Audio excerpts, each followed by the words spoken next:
and all owing to this poor little dull young barnacle. Conversationless at any time, he was now the victim of a weakness special to the occasion and solely referable to Clennam. He was under a pressing and continual necessity of looking at that gentleman, which occasioned his eyeglass to get into his soup, into his wine-glass, into Mrs. Meagle's plate, to hang down his back like a bell-rope, and be several times disgracefully restored to his bosom by one of the dingy men. Weakened in mind by his frequent losses of this instrument, and its determination not to stick in his eye, and more enfeebled in intellect every time he looked at the mysterious Clennam, he applied spoons to his eyes, forks, and other foreign matters connected with the furniture of the dinner-table. His discovery of these mistakes greatly increased his difficulties, but never released him from the necessity of looking at Clennam. And whenever Clennam spoke, this ill-starred young man was clearly seized with a dread that he was coming, by some artful device, round to that point of wanting to know, you know.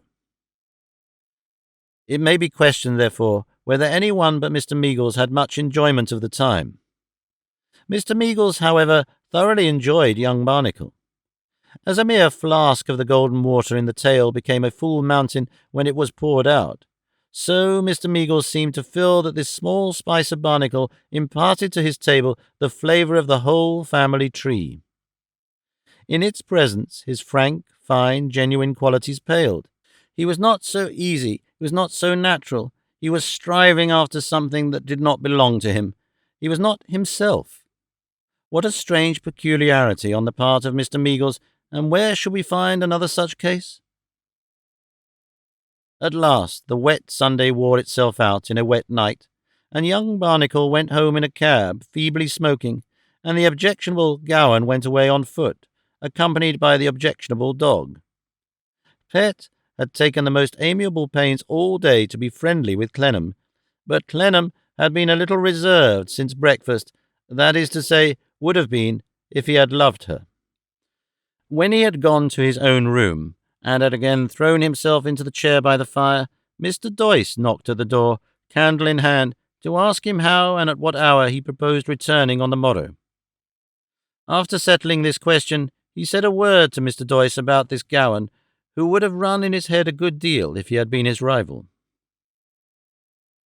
"Those are not good prospects for a painter," said Clennam.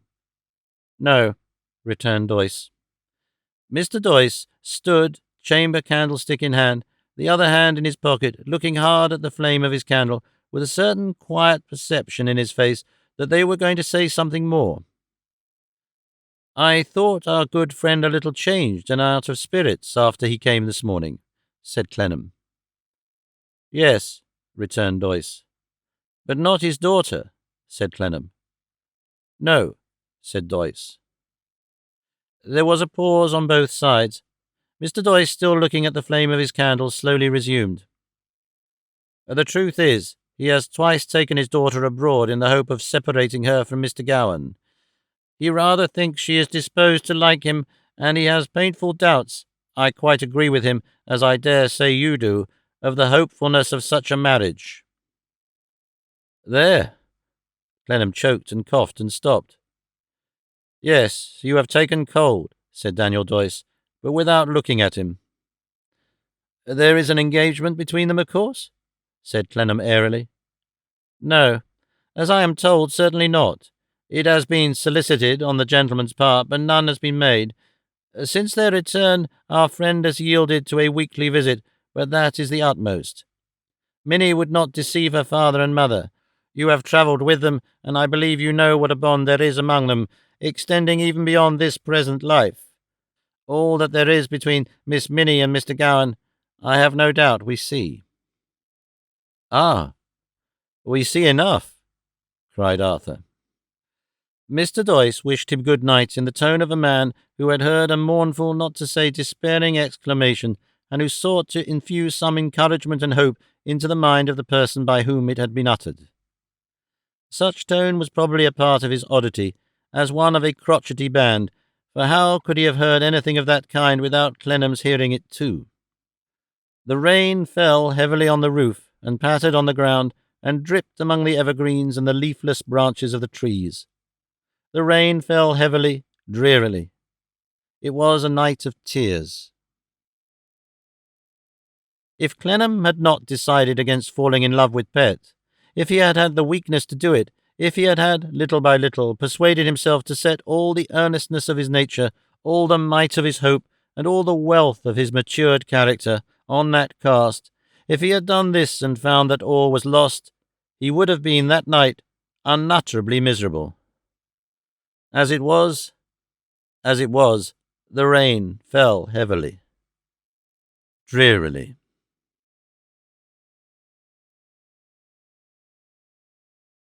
Chapter 18. Little Dorrit's Lover. Little Dorrit had not attained her 22nd birthday without finding a lover. Even in the shallow Marshalsea, the ever-young archer shot off a few featherless arrows now and then from a mouldy bow and winged a collegian or two. Little Dorrit's lover, however, was not a collegian. He was the sentimental son of a turnkey.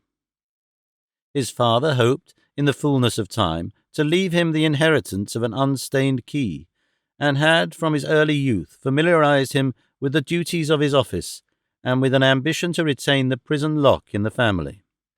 While the succession was yet in abeyance, he assisted his mother in the conduct of a snug tobacco business round the corner of Horsemonger Lane, his father being a non-resident turnkey, which could usually command a neat connection with the college walls. Years agone, when the object of his affections was wont to sit in her little armchair by the high lodge fender, young John, family name Chivery, a year older than herself, had eyed her with admiring wonder. When he had played with her in the yard, his favourite game had been to counterfeit locking her up in corners, and to counterfeit letting her out for real kisses. When he grew tall enough to peep through the keyhole of the great lock of the main door, he had divers times set down his father's dinner or supper to get on as it might on the outer side thereof, while he stood taking cold in one eye by dint of peeping at her through that airy perspective. If young John had ever slackened in his truth in the less penetrable days of his boyhood, when youth is prone to wear its boots unlaced and is happily unconscious of digestive organs, he had soon strung it up again and screwed it tight. At 19, his hand had inscribed in chalk on that part of the wall which fronted her lodgings on the occasion of her birthday, "Welcome, sweet nursling of the fairies." At 23, the same hand falteringly presented cigars on Sundays to the father of the Marshalsea and the father of the queen of his soul. Young John was small of stature, with rather weak legs and very weak light hair. One of his eyes, perhaps the eye that used to peep through the keyhole, was also weak, and looked larger than the other, as if it couldn't collect itself. Young John was gentle likewise, but he was great of soul, poetical, expansive, faithful. Though too humble before the ruler of his heart to be sanguine, young John had considered the object of his attachment in all its lights and shades. Following it out to blissful results, he had decried without self-commendation a fitness in it. Say things prospered, and they were united. She, the child of the Marshalsea, he, the lock-keeper. There was a fitness in that. Say he became a resident turnkey. She would officially succeed to the chamber she had rented so long. There was a beautiful propriety in that. It looked over the wall, if you stood on tiptoe, and with a trellis work of scarlet beans and a canary or so, would become a very arbour. There was a charming idea in that. Then, being in all to one another, there was even an appropriate grace in the lock. With the world shut out, except that part of it which would be shut in, with its troubles and disturbances only known to them by hearsay, as they would be described by the pilgrims tarrying with them on their way to the insolvent shrine, with the arbour above and the lodge below, they would glide down the stream of time in pastoral, domestic happiness. Young John drew tears from his eyes by finishing the picture with a tombstone in the adjoining churchyard, close against the prison wall, bearing the following touching inscription: Sacred to the memory of John Chivery, 60 years turnkey and 50 years head turnkey of the neighbouring Marshalsea, who departed this life universally respected on the 31st of December 1886, aged 83 years. Also of his truly beloved and truly loving wife, Amy, whose maiden name was Dorrit, who survived his loss not quite 48 hours, and who breathed her last in the Marshalsea aforesaid. There she was born, there she lived, there she died. The Chivery parents were not ignorant of their son's attachment. Indeed, it had, on some exceptional occasions, thrown him into a state of mind that had impelled him to conduct himself with irascibility towards the customers and damage the business. But they, in their turns, had worked it out to desirable conclusions.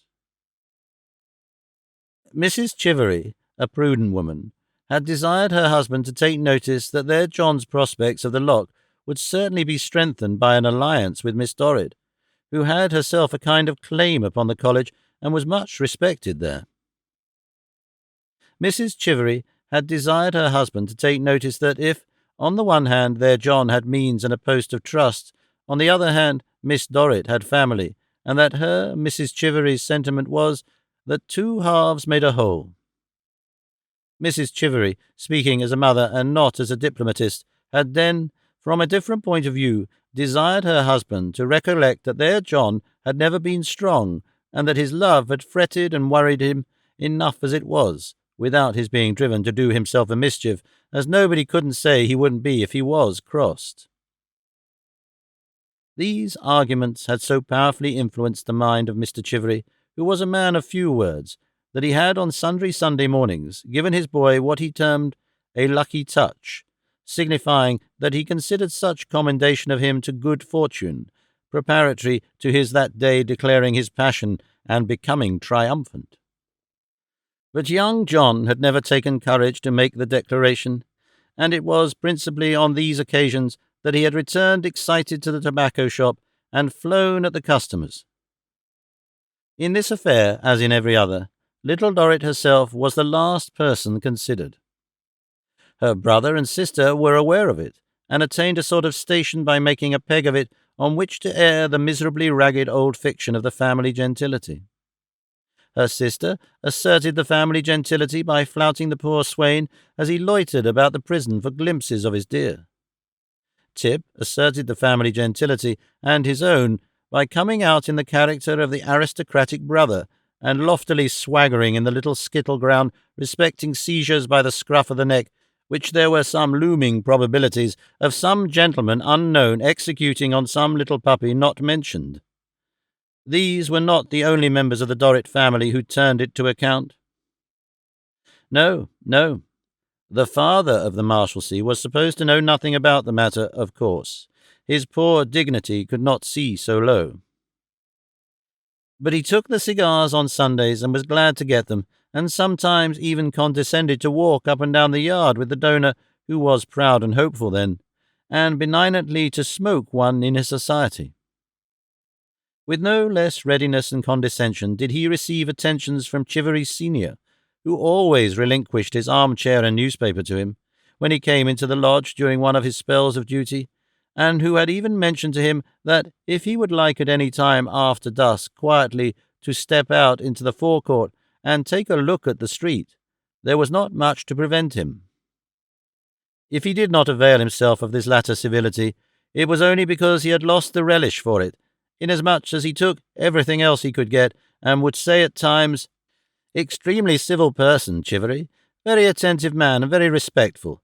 Young Chivery, too, really almost with a delicate perception of one's position here. A very well-conducted family indeed, the Chiverys. Their behaviour gratifies me."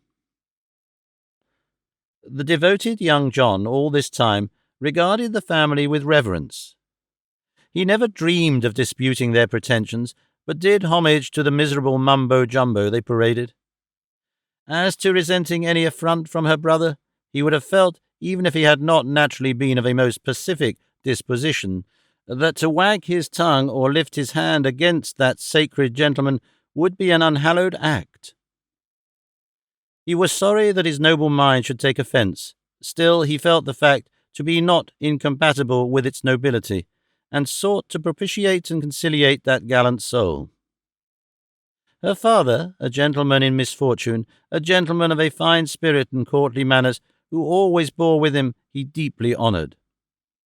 Her sister he considered somewhat vain and proud, but a young lady of infinite accomplishments who could not forget the past. It was an instinctive testimony to little Dorrit's worth and difference from all the rest that the poor young fellow honoured and loved her for being simply what she was. The tobacco business round the corner of Horsemonger Lane was carried out in a rural establishment 1 story high, which had the benefit of the air from the yards of Horsemonger Lane Jail, and the advantage of a retired walk under the wall of that pleasant establishment. The business was of too modest a character to support a life-size Highlander, but it maintained a little one on a bracket on the doorpost, who looked like a fallen cherub that had found it necessary to take to a kilt. From the portal thus decorated, one Sunday after an early dinner of baked viands, young John issued forth on his usual Sunday errand, not empty-handed, but with his offering of cigars. He was neatly attired in a plum-coloured coat, with as large a collar of black velvet as his figure could carry, a silken waistcoat, bedecked with golden sprigs, a chaste neckerchief much in vogue at that day, representing a preserve of lilac pheasants on a buff ground, pantaloons so highly decorated with side stripes that each leg was a 3-stringed lute, and a hat of state very high and hard. When the prudent Mrs. Chivery perceived that in addition to these adornments, her John carried a pair of white kid gloves and a cane like a little finger-post, surmounted by an ivory hand marshalling him the way that he should go, and when she saw him, in this heavy marching order, turn the corner to the right, she remarked to Mr. Chivery, who was at home at the time, that she thought she knew which way the wind blew. The collegians were entertaining a considerable number of visitors that Sunday afternoon, and their father kept his room for the purpose of receiving presentations. After making the tour of the yard, little Dorrit's lover with a hurried heart went upstairs and knocked with his knuckles at the father's door. Come in," said a gracious voice. The father's voice, her father's, the Marshalsea's father's. He was seated in his black velvet cap, with his newspaper, 3 and 6pence, accidentally left on the table, and 2 chairs arranged. Everything prepared for holding his court. "Ah, young John, how do you do? How do you do?" "Pretty well, I thank you, sir. I hope you are the same." "Yes, John Chivery, yes. Nothing to complain of. I have taken the liberty, sir, of—" "Eh?" The father of the Marshalsea always lifted up his eyebrows at this point, and became amiably distraught and smilingly absent in mind. "A few cigars, sir." "Oh!" For the moment excessively surprised. "Thank you, young John, thank you. But really I am afraid I am too— No. Well then, I will say no more about it. Put them on the mantel-shelf, if you please, young John. And sit down. You're not a stranger, John." "Thank you, sir, I am sure.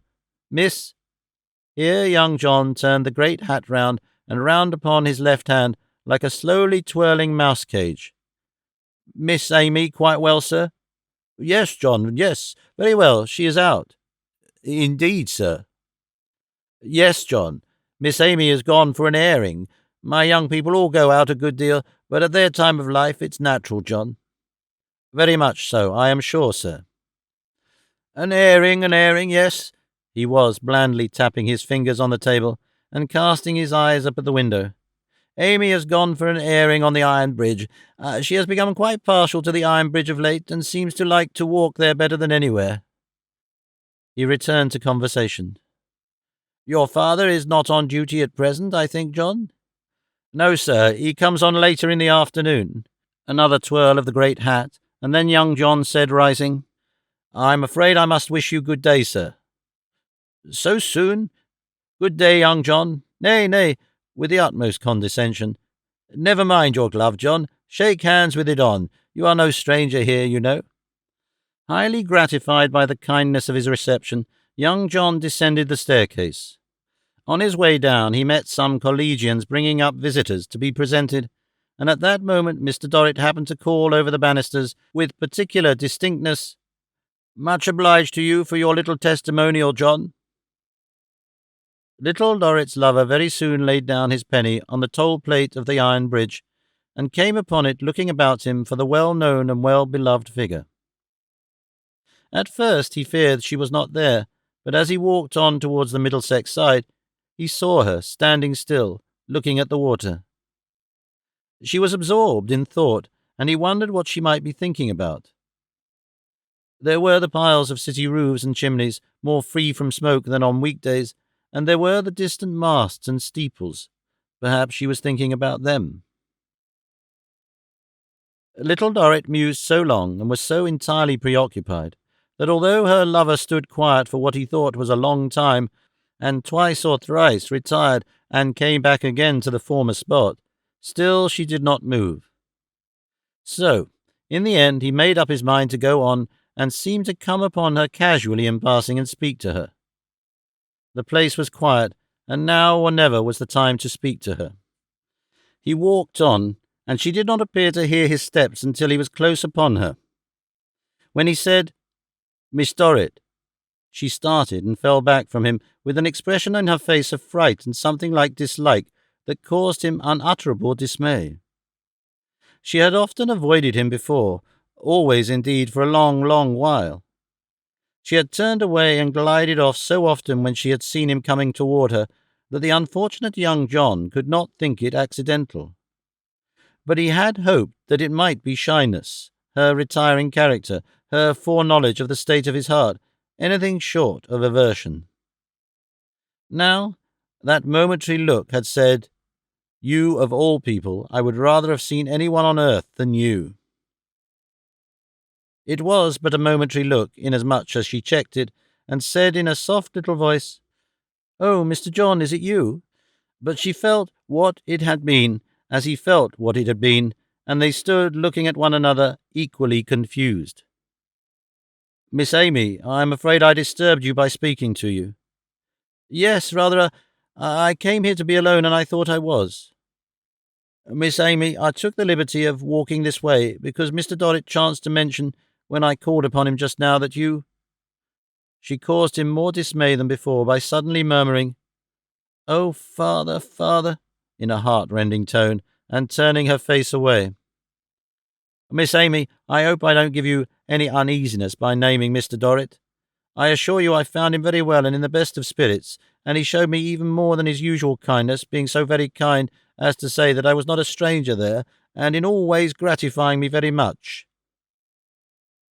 To the inexpressible consternation of her lover, Little Dorrit, with her hands to her averted face, and rocking herself where she stood as if she were in pain, murmured, "Oh, father, how can you? Oh, dear, dear father, how can you do it?" The poor fellow stood gazing at her, overflowing with sympathy, but not knowing what to make of this, until, having taken out her handkerchief and put it to her still averted face, she hurried away. At first he remained stock still, then hurried after her. "Miss Amy, pray, will you have the goodness to stop a moment? Miss Amy, if it comes to that, let me go. I shall go out of my senses if I have to think that I have driven you away like this." His trembling voice and unfeigned earnestness brought Little Dorrit to a stop. "Oh, I don't know what to do," she cried. "I don't know what to do." To young John, who had never seen her bereft of her quiet self-command, who had seen her from her infancy ever so reliable and self-suppressed, there was a shock in her distress, and in having to associate himself with it as its cause, that shook him from his great hat to the pavement. He felt it necessary to explain himself. He might be misunderstood, supposed to mean something, or to have done something that had never entered into his imagination.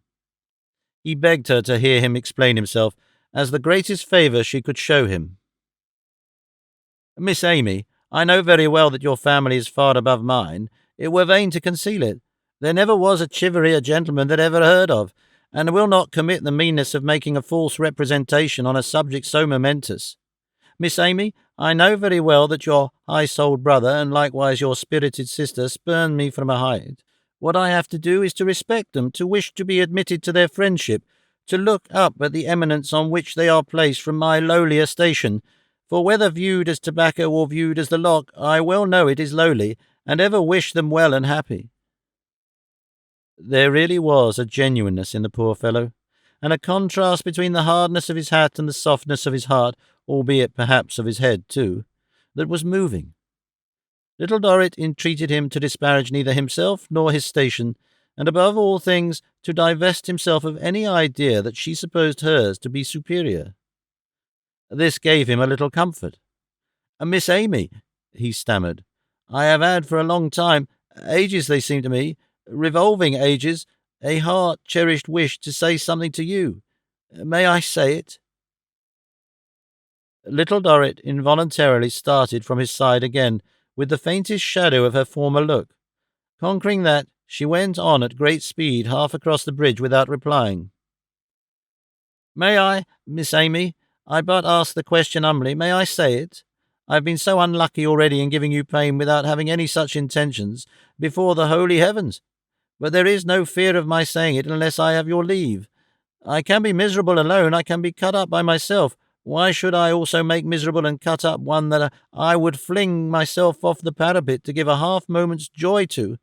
Not that that's much to do, for I'd do it for twopence." The mournfulness of his spirits and the gorgeousness of his appearance might have made him ridiculous, but that his delicacy made him respectable. Little Dorrit learnt from it what to do. "If you please, John Chivery," she returned, trembling, but in a quiet way, "since you are so considerate as to ask me whether you shall say any more, if you please, no." "Never, Miss Amy?"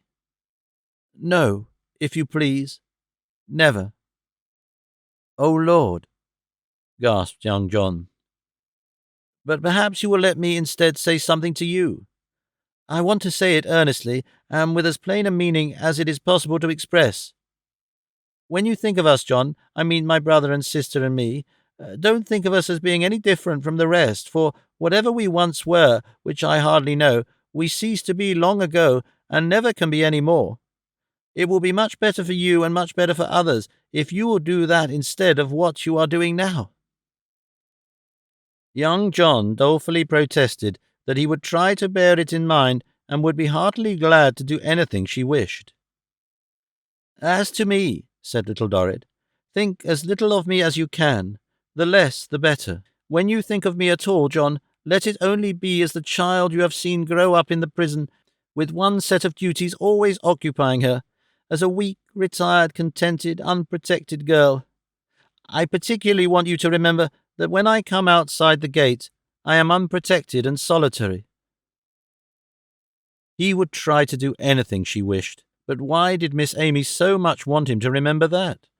"Because," returned Little Dorrit, "I know I can then quite trust you not to forget today, and not to say any more to me.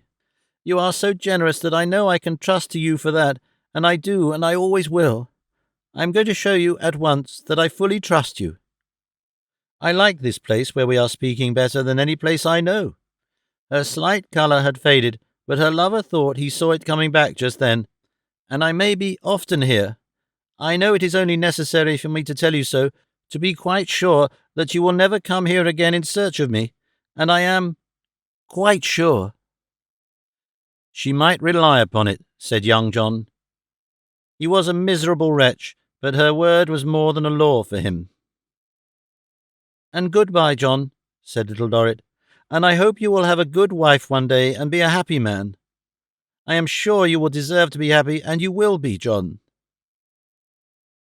As she held out her hand to him with these words, the heart that was under the waistcoat of sprigs, mere slop-work if the truth must be known, swelled to the size of the heart of a gentleman, and the poor common little fellow, having no room to hold it, burst into tears. "Oh, don't cry," said Little Dorrit piteously. Don't. Good-bye, John. God bless you." "Good-bye, Miss Amy." Goodbye." And so he left her, first observing that she sat down on the corner of a seat, and not only rested her little hand upon the rough wall, but laid her face against it too, as if her head were heavy and her mind sad. It was an affecting illustration of the fallacy of human projects, to behold her lover, with the great hat pulled over his eyes, the velvet collar turned up as if it rained, the plum-coloured coat buttoned to conceal the silken waistcoat of golden sprigs, and the little direction post pointing inexorably home, creeping along by the worst back streets, and composing, as he went, the following new inscription for a tombstone in St. George's churchyard. Here lie the mortal remains of John Chivery, never anything worth mentioning, who died about the end of the year 1826, of a broken heart, requesting that his last breath, that the word of Amy might be inscribed over his ashes, which was accordingly directed to be done by his afflicted parents.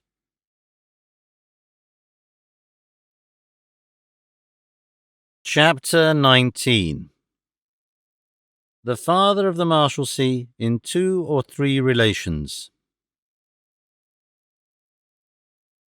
The brothers William and Frederick Dorrit, walking up and down the college yard, of course on the aristocratic or plump side, for the father made it a point of his state to be chary of going among his children on the poor side, except on Sunday mornings, Christmas days, and other occasions of ceremony, in the observance whereof he was very punctual, and at which times he laid his hand upon the heads of their infants, and blessed those young insolvents with a benignity that was highly edifying. The brothers, walking up and down the college yard together, were a memorable sight. Frederick the Free was so humbled, bowed, withered, and faded. William the Bond was so courtly, condescending, and benevolently conscious of a position, that in this regard only, if in no other, the brothers were a spectacle to wonder at. They walked up and down the yard on the evening of little Dorrit's Sunday interview with her lover on the iron bridge. The cares of state were over for that day, the drawing-room had been well attended, several new presentations had taken place, the 3 and 6pence accidentally left on the table had accidentally increased to 12 shillings, and the father of the Marshalsea refreshed himself with a whiff of cigar. As he walked up and down, affably accommodating his step to the shuffle of his brother, not proud in his superiority, but considerate of that poor creature, bearing with him, and breathing toleration of his infirmities in every little puff of smoke that issued from his lips, and aspired to get over the spiked wall, he was a sight to wonder at. His brother, Frederick of the dim eye, palsied hand, bent form, and groping mind, submissively shuffled at his side, accepting his patronage as he accepted every incident of that labyrinthian world in which he had got lost. He held the usual screwed bit of whitey brown paper in his hand, from which he ever and again unscrewed a spare pinch of snuff. That, falteringly taken, he would glance at his brother not unadmiringly, put his hands behind him, and shuffle on so at his side until he took another pinch, or stood still to look about him, perchance suddenly missing his clarionet. The college visitors were melting away as the shades of night drew on, but the yard was still pretty full, the collegians being mostly out, seeing their friends to the lodge. As the brothers paced the yard, William the Bond looked about him to receive salutes, returned them by graciously lifting off his hat, and, with an engaging air, prevented Frederick the Free from running against the company or being jostled against the wall. The collegians, as a body, were not easily impressible, but even they, according to their various ways of wondering, appeared to find in the 2 brothers a sight to wonder at. "You are a little low this evening, Frederick," said the father of the Marshalsea. "Anything the matter?" "The matter?" He stared for a moment, then dropped his head and eyes again. "No, William, no, nothing is the matter." "If you could be persuaded to smarten yourself up a little, Frederick." Aye, said the old man hurriedly, "but I can't be. Don't talk so, that's all over." The father of the Marshalsea glanced at a passing collegian with whom he was on friendly terms, as who should say, An enfeebled old man, this, but he is my brother, sir, my brother, and the voice of nature is potent," and steered his brother clear of the handle of the pump by the threadbare sleeve. Nothing would have been wanting to the perfection of his character as a fraternal guide, philosopher, and friend, if he had only steered his brother clear of ruin instead of bringing it upon him. "I think, William," said the object of his affectionate consideration, "that I am tired and will go home to bed." "My dear Frederick," returned the other, "don't let me detain you. Don't sacrifice your inclination to me." "Late hours and a heated atmosphere and years, I suppose," said Frederick, "weaken me." "My dear Frederick," returned the father of the Marshalsea, "do you think you are sufficiently careful of yourself? Do you think your habits are as precise and methodical as, shall I say, as mine are? Not to revert again to that little eccentricity which I mentioned just now, I doubt if you take air and exercise enough, Frederick. Here is the parade always at your service. Why not use it more regularly than you do?" "Ah," sighed the other. "Yes, yes, yes, yes." "But it is no use saying yes, yes, my dear Frederick," the father of the Marshalsea in his mild wisdom persisted, "unless you act on that assent. Consider my case, Frederick. I am a kind of example. Necessity and time have taught me what to do. At certain stated hours of the day you will find me on the parade in my room, in the lodge, reading the paper, receiving company, eating and drinking. I have impressed upon Amy during many years that I must have my meals, for instance, punctually. Amy has grown up in a sense of importance of these arrangements, and you know what a good girl she is." The brother only sighed again as he plodded dreamily along. "Ah, yes, yes, yes, yes." "My dear fellow," said the father of the Marshalsea, laying his hand upon his shoulder and mildly rallying him, mildly, because of his weakness, poor dear soul. "You said that before, and it does not express much, Frederick, even if it means much. I wish I could rouse you, my good Frederick. You want to be roused."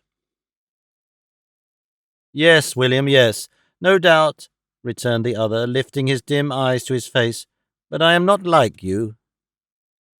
The father of the Marshalsea said, with a shrug of modest self-deprecation, "Oh, you might be like me, my dear Frederick, you might be, if you chose," and forbore in the magnanimity of his strength to press his fallen brother further. There was a great deal of leave-taking going on in corners, as was usual on Sunday nights, and here and there in the dark some poor woman, wife or mother, was weeping with a new collegian. The time had been when the father himself had wept, in the shades of that yard, as his own poor wife had wept. But it was many years ago, and now he was like a passenger aboard a ship in a long voyage, who has recovered from seasickness, and is impatient of that weakness in the fresher passengers taken aboard at the last port. He was inclined to remonstrate and to express his opinion that people who couldn't get on without crying had no business there. In manner, if not in words, he always testified his displeasure at these interruptions of the general harmony, and it was so well understood that delinquents usually withdrew if they were aware of him. On this Sunday evening, he accompanied his brother to the gate with an air of endurance and clemency, being in a bland temper and graciously disposed to overlook the tears. In the flaring gaslight of the lodge, several collegians were basking, some taking leave of visitors, and some who had no visitors, watching the frequent turning of the key and conversing with one another and with Mr. Chivery. The paternal entrance made a sensation, of course, and Mr. Chivery, touching his hat, in a short manner though, with his key, hoped he found himself tolerable. "Thank you, Chivery, quite well, and you?" Mr. Chivery said in a low growl. "Oh, he was all right," which was his general way of acknowledging inquiries after his health when a little sullen.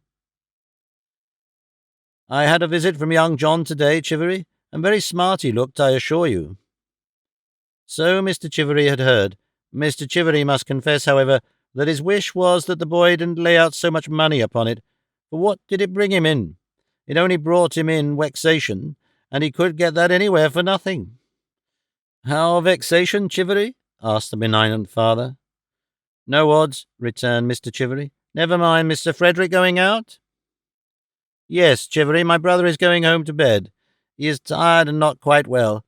Take care, Frederick, take care. Good night, my dear Frederick. Shaking hands with his brother and touching his greasy hat to the company in the lodge, Frederick slowly shuffled out of the door which Mr. Chivery unlocked for him. The father of the Marshalsea showed the amiable solicitude of a superior being that he should come to no harm. Be so kind as to keep the door open a moment, Chivery, that I may see him go along the passage and down the steps. Take care, Frederick. He is very infirm. Mind the steps. He is so very absent. Be careful how you cross, Frederick. I really don't like the notion of his going wandering at large. He is so extremely liable to be run over. With these words, and with a face expressive of many uneasy doubts and much anxious guardianship, he turned his regards upon the assembled company in the lodge, so plainly indicating that his brother was to be pitied for not being under lock and key, that an opinion to that effect went round among the collegians assembled. But he did not receive it with unqualified assent. On the contrary, he said, "No, gentlemen, no, let them not misunderstand him. His brother Frederick was much broken, no doubt, and it might be more comfortable to himself, the father of the Marshalsea, to know that he was safe within the walls. Still, it must be remembered that to support an existence there during many years required a certain combination of qualities. He did not say high qualities, but qualities, moral qualities. Now, had his brother Frederick that peculiar union of qualities? Gentlemen, he was a most excellent man, a most gentle, tender, and estimable man, with the simplicity of a child, but would he, though unsuited for most other places, do for that place? No. He said confidently, no. And he said, heaven forbid, that Frederick should be there in any other character than in his present voluntary character. Gentlemen, whoever came to that college to remain there a length of time must have strength of character to go through a good deal and to come out of a good deal. Was his beloved brother Frederick that man? No. They saw him, even as it was, crushed. Misfortune crushed him. He had not power of recoil enough, not elasticity enough, to be a long time in such a place, and yet preserve his self-respect and feel conscious that he was a gentleman. Frederick had not, if he might use the expression, power enough to see in any delicate little attentions and testimonials that he might, under such circumstances, receive the goodness of human nature, the fine spirit animating the collegians as a community, and at the same time no degradation to himself and no depreciation of his claims as a gentleman. Gentlemen, God bless you." Such was the homily with which he improved and pointed the occasion to the company in the lodge before turning into the sallow yard again, and going with his own poor shabby dignity past the collegian in the dressing-gown who had no coat, and past the collegian in the seaside slippers who had no shoes, and past the stout greengrocer collegian in the corduroy knee-breeches who had no cares, and past the lean clerk collegian in buttonless black who had no hopes, up his own poor shabby staircase to his own poor shabby room. There the table was laid for his supper, and his old grey gown was ready for him on his chair-back at the fire. His daughter put her little prayer-book in her pocket, had she been praying for pity on all prisoners and captives, and rose to welcome him. "Uncle had gone home, then?" she asked, as she changed his coat and gave him his black velvet cap. Yes, Uncle had gone home. Had her father enjoyed his walk? Why, not much, Amy, not much. No, did he not feel quite well? As she stood behind him, leaning over his chair so lovingly, he looked with downcast eyes at the fire. An uneasiness stole over him that was like a touch of shame, and when he spoke, as he presently did, it was in an unconnected and embarrassed manner. "Something, I don't know what has gone wrong with Chivery. He is not nearly so obliging and attentive as usual tonight. It's a little thing, but it puts me out, my love. It's impossible to forget," turning his hands over and over, and looking closely at them, that in such a life as mine I am unfortunately dependent on these men for something every hour in the day. Her arm was on his shoulder, but she did not look in his face while he spoke. Bending her head, she looked another way. I can't think, Amy, what has given Chivery offence. He is generally so very attentive and respectful, and tonight he was quite short with me. Other people, too. Why, good heaven, if I was to lose the support and recognition of Chivery and his brother officers, I might starve to death here. While he spoke, he was opening and shutting his hands like valves, so conscious all the time of that touch of shame that he shrunk before his own knowledge of his meaning. I can't think what it's owing to. I am sure I cannot imagine what the cause of it is. There was a certain Jackson here once, a turnkey of the name of Jackson. I don't think you can remember him, my dear. You were very young, and he had a brother, and this young brother paid his addresses to, at least did not go so far as to pay his addresses to, but respectively admired, the not daughter, the sister of one of us, a rather distinguished collegian, I may say very much so.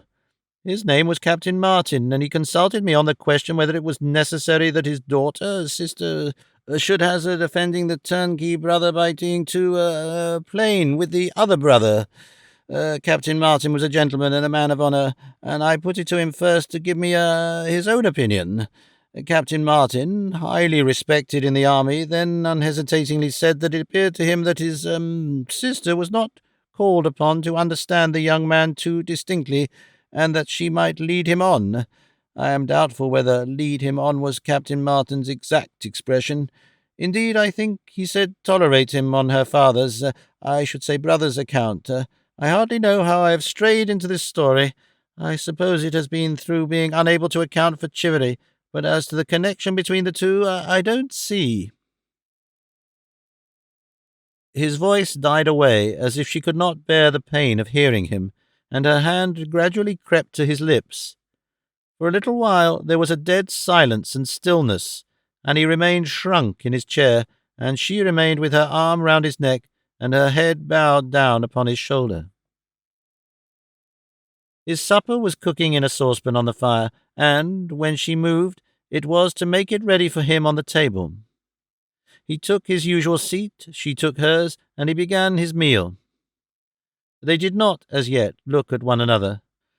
By little and little he began, laying down his knife and fork with a noise, taking things up sharply, biting at his bread as if he were offended with it, and in other similar ways showing that he was out of sorts. At length he pushed his plate from him and spoke aloud, with the strangest inconsistency. What does it matter whether I eat or starve? What does it matter whether such blighted life as mine comes to an end now, next week, or next year? What am I worth to anyone, a poor prisoner fed on alms and broken victuals, a squalid, disgraced wretch? Father, father! As he rose, she went on her knees to him and held up her hands to him.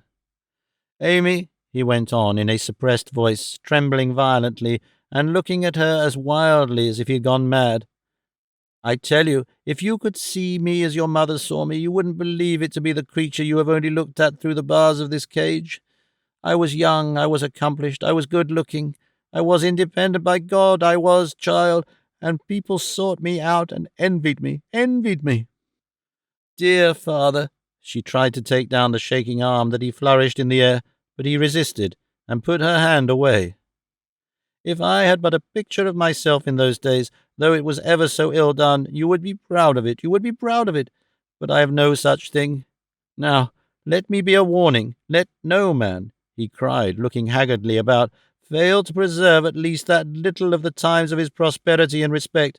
Let his children have that clue to what he was, unless my face, when I am dead, subsides into the long-departed look. They say such things happen, I don't know. My children would never have seen me.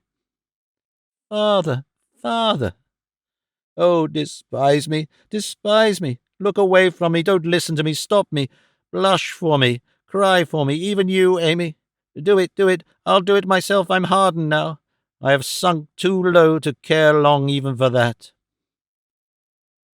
Dear father, loved father, darling of my heart. She was clinging to him with her arms, and she got him to drop into his chair again, and caught at the raised arm and tried to put it round her neck.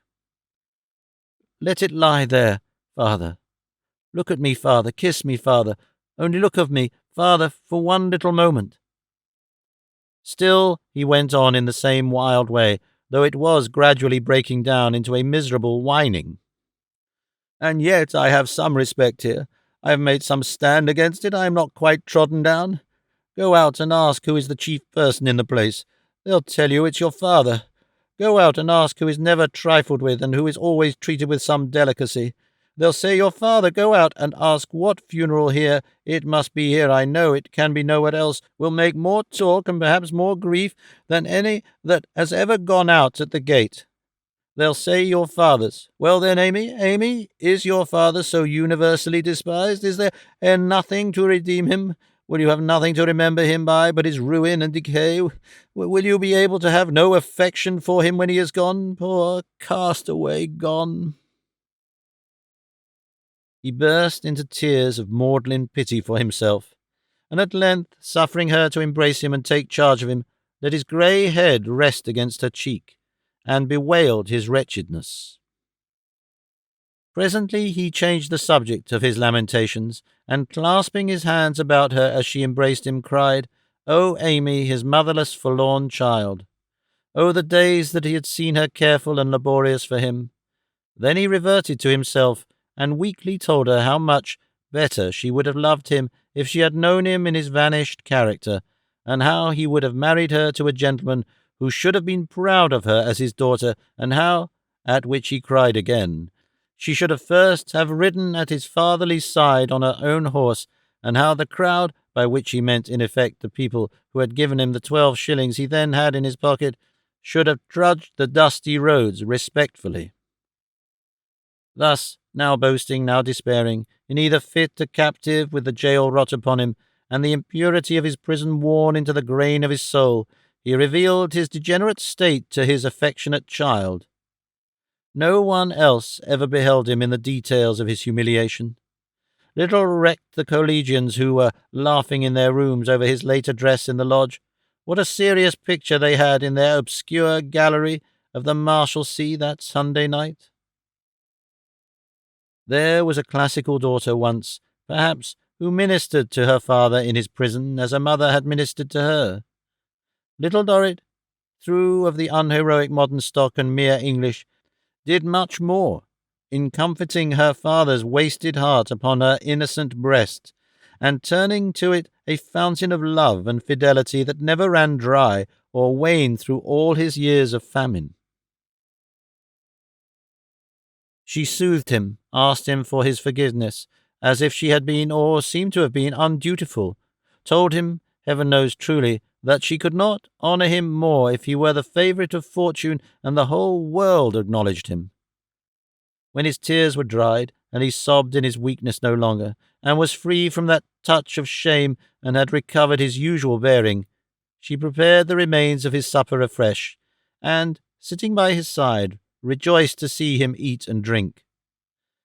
For now he sat in his black velvet cap and old grey gown, magnanimous again, and would have comported himself towards any collegian who might have looked in to ask his advice, like a great moral Lord Chesterfield or master of the ethical ceremonies of the Marshalsea.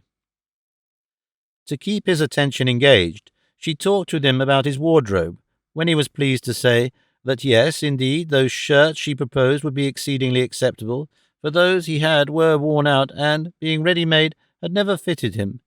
Being conversational and in a reasonable flow of spirits, he then invited her attention to his coat as it hung behind the door, remarking that the father of the place would set an indifferent example to his children, already disposed to be slovenly, if he went among them out at elbows. He was jocular, too, as to the heeling of his shoes, but became grave on the subject of his cravat, and promised her that, when she could afford it, she should buy him a new one. While he smoked out his cigar in peace, she made his bed and put the small room in order for his repose. Being weary then, owing to the advanced hour and his emotions, he came out of his chair to bless her and wish her good night. All this time he had never once thought of her dress, her shoes, her need of anything. No other person upon earth save herself could have been so unmindful of her wants. He kissed her many times with "Bless you, my love, good night, my dear." But her gentle breast had been so deeply wounded by what she had seen of him that she was unwilling to leave him alone, lest he should lament and despair again. "Father, dear, I am not tired. Let me come back presently, when you are in bed, and sit by you." He asked her, with an air of protection, if she felt solitary. "Yes, father." "Then come back by all means, my love." "I shall be very quiet, father." "Don't think of me, my dear," he said, giving her his kind permission fully. "Come back by all means." He seemed to be dozing when she returned, and she put the low fire together very softly, lest she should awake him. But he overheard her, and called out who was that. "Only Amy, father." "Amy, my child, come here. I want to say a word to you." He raised himself a little in his low bed as she kneeled beside it to bring her face near him and put his hand between hers. Oh, both the private father and the father of the Marshalsea were strong within him then. "My love, you have had a life of hardship here. No companions, no recreations, many cares, I am afraid." "Don't think of that, dear. I never do. You know my position, Amy. I have not been able to do much for you, but all I have been able to do I have done." "Yes, my dear father," she rejoined, kissing him. I know. "I am in the 23rd year of my life here," he said, with a catch in his breath that was not so much a sob as an irrepressible sound of self-approval, the momentary outburst of a noble consciousness. "It is all I could do for my children. I have done it. Amy, my love, you are by far the best loved of the three. I have had you principally in my mind. Whatever I have done for your sake, my dear child, I have done freely and without murmuring." Only the wisdom that holds the clue to all hearts and all mysteries can surely know to what extent a man, especially a man brought down as this man had been, can impose upon himself. Enough for the present place that he lay down with wet eyelashes, serene in a manner majestic, after bestowing his life of degradation as a sort of portion on the devoted child upon whom its miseries had fallen so heavily, and whose love alone had saved him to be even what he was. That child had no doubts, asked herself no question, for she was but too content to see him with a lustre round his head. Poor dear, good dear, truest, kindest, dearest, were the only words she had for him as she hushed him to rest. She never left him all that night. As if she had done him a wrong which her tenderness could hardly repair, she sat by him in his sleep, at times softly kissing him with suspended breath and calling him in a whisper by some endearing name. At times she stood aside so as not to intercept the low firelight, and, watching him when it fell upon his sleeping face, wondered, did he look now at all as he had looked when he was prosperous and happy, as he had so touched her by imagining that he might look once more in that awful time?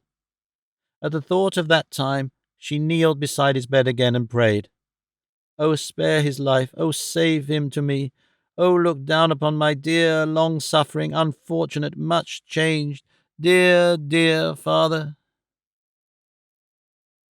Not until the morning came to protect him and encourage him did she give him a last kiss and leave the small room. When she had stolen downstairs and along the empty yard, and had crept up to her own high garret, the smokeless housetops and the distant country hills were discernible over the wall in the clear morning. As she gently opened the window and looked eastward down the prison yard, the spikes upon the wall were tipped with red, then made a sullen purple pattern on the sun as it came flaming up into the heavens. The spikes had never looked so sharp and cruel, nor the bars so heavy, nor the prison space so gloomy and contracted. She thought of the sunrise on rolling rivers, of the sunrise on wide seas, of the sunrise on rich landscapes, of the sunrise on great forests where the birds were waking and the trees were rustling. And she looked down into the living grave on which the sun had risen, with her father in it 23 years, and said, in a burst of sorrow and compassion, "No, no, I have never seen him in my life."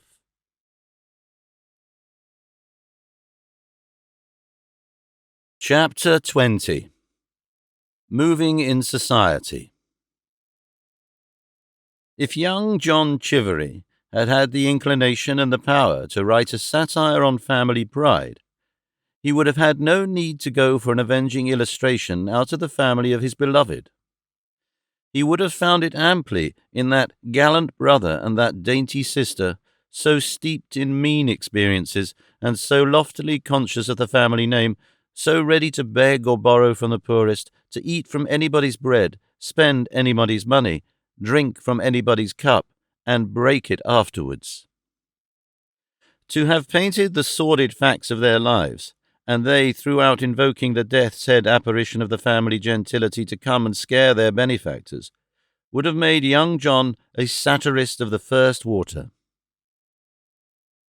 Tip had turned his liberty to hopeful account by becoming a billiard marker.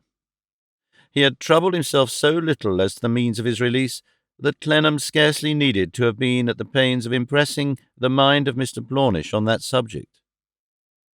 Whoever had paid him the compliment, he very readily accepted the compliment with his compliments, and there was an end of it. Issuing forth from the gate on these easy terms, he became a billiard marker, and now occasionally looked in at the little skittle ground in a green Newmarket coat, second-hand, with a shining collar and bright buttons, new, and drank the beer of the collegians. One solid stationary point in the looseness of this gentleman's character was that he respected and admired his sister Amy. The feeling had never induced him to spare her a moment's uneasiness, or to put himself to any restraint or inconvenience on her account, but with that Marshalsea taint upon his love, he loved her. The same rank Marshalsea flavour was to be recognized in his distinctly perceiving that she sacrificed her life to her father, and in his having no idea that she had done anything for himself. When this spirited young man and his sister had begun systematically to produce the family skeleton for the over-awing of the college, this narrative cannot precisely state. Probably at about the period when they began to dine on the college charity. It is certain that the more reduced and necessitous they were, the more pompously the skeleton emerged from its tomb, and that when there was anything particularly shabby in the wind, the skeleton always came out with the ghastliest flourish. Little Dorrit was late on the Monday morning, for her father slept late, and afterwards there was his breakfast to prepare and his room to arrange. She had no engagement to go out to work, however, and therefore stayed with him until, with Maggie's help, she had put everything right about him and had seen him off upon his morning walk, of 20 yards or so, to the coffee-house to read the paper.